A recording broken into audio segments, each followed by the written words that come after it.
Hi, I'm Rachel with wordsthatsellclasses.com. I write program descriptions that sell spots in class. I use words that compel parents to buy. So I'm a copywriter and storyteller that specializes in the children's instructional services industry. And guys, you're probably doing it backwards. Let me explain. No doubt you are an expert at what you do with lots of incredible ideas. So you create effective programs that teach students everything they need to know. You're creating your product, then having to find customers who want to buy your programs. But that is the backwards part. It costs a lot in advertising. It takes a lot of time to build that enrollment, and it takes a lot of energy. And I don't know about you, but I cannot name a single adult who is complaining that they have so much energy that they need to find somewhere to put it. So let's look at this example. And I will tell you, I do use a lot of examples from the gymnastics industry because gymnastics facilities are like the Swiss Army knife of children's instructional services. They usually have these great big facilities with lots of square footage, and they tend to be always trying to fill that square footage with multiple programs. So this is another example. Here we have a gym boss who has lots of gymnasts, but not enough cheer students. So he has decided that he needs to start a cheer program. I'll launch a new cheer program, he says to himself. My goal will be 20 new students in the first month. And now he has a new to-do list. He has a cheer launch to-do list. And what's on that list? He's got to schedule gym time for a new program. He needs to purchase some additional equipment. He needs to hire a new coach or train an existing staff member. And he's got to invest in an expensive and time-consuming advertising campaign since this is something brand new. But here are some things, some insights into his situation, his market, that really need to be considered. First of all, he has an existing preschool program wait list. So he's got that program already in place, and there are parents begging to get in, but he can't accommodate them all. There's a well-established and reputable cheer program just 5 miles away. His currently employed coaching staff has minimal cheer skills, and he is already the director of over 4 existing programs going on right now at his gym. So in this example, the gym boss is creating the programs that he wants to offer, not the programs that his market has told him they want to buy from him. He's making an assumption. And so this whole process is going to be an uphill battle to get this program in place. But what about those preschool students on that waiting list? So let's go back and look at that option for him. He's asking himself, would it be easier to add more preschool classes? Well, let's see. Yeah, it is super easy to add more times to an existing program and then contact parents that are on the waiting list. A waiting list is a message to you showing you what parents want to buy. He can use the existing lesson plans that he already has for his preschool program. And I don't know about you, but lesson plans can really, it's very important, but it's also very, very time consuming. So anytime you can use those existing lesson plans, it's, a huge win in regards to time and energy for whomever is in charge of that. He already has a trained staff, so he's already has a preschool program. He's just going to be adding new class times, new blocks for parents to choose from. And of course, he already has the equipment that is needed for that program. So in this situation with the preschoolers, he would be finding his buyer first, that's the waiting list, then creating the program. And by doing that, he is going to add those 20 new students right away. He's going to do that in very little time with little to no effort. without having to invest money. So all of a sudden his profit margin is automatically higher. And this is how you create the programs that parents want to buy. This is the correct order to do that. Now, there are 3 free ways to do market research that don't require a fancy smancy university education to kind of reach into that. Now, we're going to start off. I'm going to mention the survey. If you have watched the video about copywriting, how to write words that sell, we talked a little bit more in depth about the survey. I'm not going to subject you to death by PowerPoint, so I'm just going to kind of quickly move through it. Make sure you ask your prospects and ask your customers, 2 different groups of people. Incentivize them to respond. Dangle the carrot. Do something to really increase your response rate to those surveys. Let's be honest, nobody does surveys because we enjoy them. Number 2 would be to interview groups. Let's say that you're interested in starting a homeschool art education class. So you can host a free event or a free sample class. And during that, mingle, ask questions of the parents. That is called a focus group. And big marketing companies like to charge lots of money to do focus groups, and you can do it for free. And that's one of the beauties of the instructional industry. So offer that class for free, mingle, ask questions, take notes. Also, something else that you can do, add important questions to that sign-up form so that when they reserve their spot in the class, you're asking them, hey, what's your biggest challenge with finding art education for your homeschool student? And make sure that you find out their age. What is their schedule? Are there any days where there are co-op activities that are just really not going to work? So huge opportunity to interview groups with a free class or opportunity. Number 3, buying habits in your area. What types of stores do really well in your area? What types of schools do well?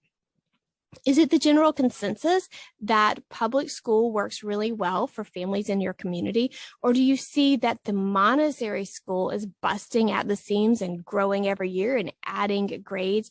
Are people loving different types of charter schools? Like, what schools do well? What fees are associated with those schools? And so what types of buying habits are those parents showing you and demonstrating to you in their choices for education?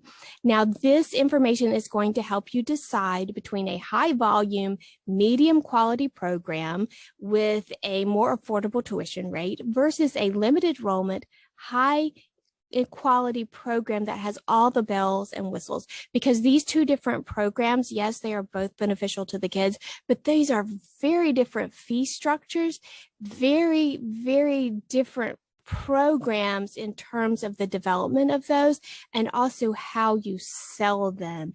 And that's really important because you're running a business here. And so you've got to have a product that you can sell, not just a good product, but a product that people want to buy, of course. Okay, so I may have told you a little bit of a fib because I told you that there were 3 ways. But actually, I want to talk about 3.5, which is looking at your competitors. Now, do know that I believe in respecting your competitors. I got into this whole industry because I love teaching kids. It also turns out that I love people who love to teach kids. So always be respectful to your competitors. However, it's not sneaky to inform yourself about what's going on in your community. So let's say that you are a dance studio who is considering adding birthday parties to your offerings for the weekends, and you're wondering, what's the demand for booking birthday parties in my community? And let's say there's a trampoline place down the street and you're curious as to how many of their time slots they are filling up. So you can go to their website if they have online booking, if you can see what's been booked versus what is open. That's a great place to look at that publicly available information. And what if you can't find that? I'm not opposed to giving places a call as long as you do it in a respectful way and you don't make up some big elaborate lie to get information out of them. That is dishonest. It's disrespectful to them as fellow human beings. So you could, however, give them a call, maybe ask something simple. Don't make up a big fib, but say, hey, if I want a party in December, when should I book it to make sure that I get a spot? So you know that if you can book a party in a week or two ahead of time, their demand for birthday parties is a lot less than their supply of birthday party times. Or if they say, you know what, you've got to book in October to get your December birthday party time slot, then that is a piece of the puzzle. That lets you know that there's a big demand for birthday parties, and this particular facility is having trouble filling that demand. So let's suppose, again, you have a dance studio and you are considering subleasing a studio that doesn't get used 2 days a week. You're considering subleasing that to a martial arts instructor. Well, is this going to work? Is this going to be an easy sale? Is it going to be a lot of footwork to get this program started? Let's see. So you can go online, look at local martial arts studios in your area. Are you able to see that they have spots open? Lots of classes and activities. They're taking new students right now. And if you can't see that, give them a call. Hey guys, do you have space in your martial arts program for a 6-year-old who might want to start right now?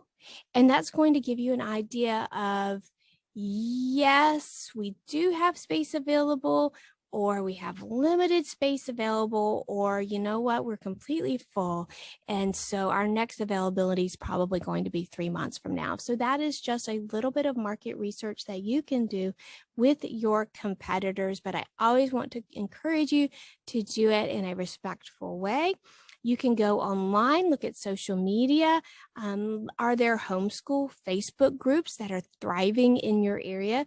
Again, if you find these groups and you're thinking about starting some sort of activity for that specific audience, don't lie. Say you're a homeschooling parent so that you can answer the questions and get into that Facebook group. However, you could ask to join, and when they have those questions, which they typically do, when they have those questions, are you a homeschool parent trying to get into this Facebook group, you can answer honestly, no, I'm not a homeschooling parent. However, I'm an educator.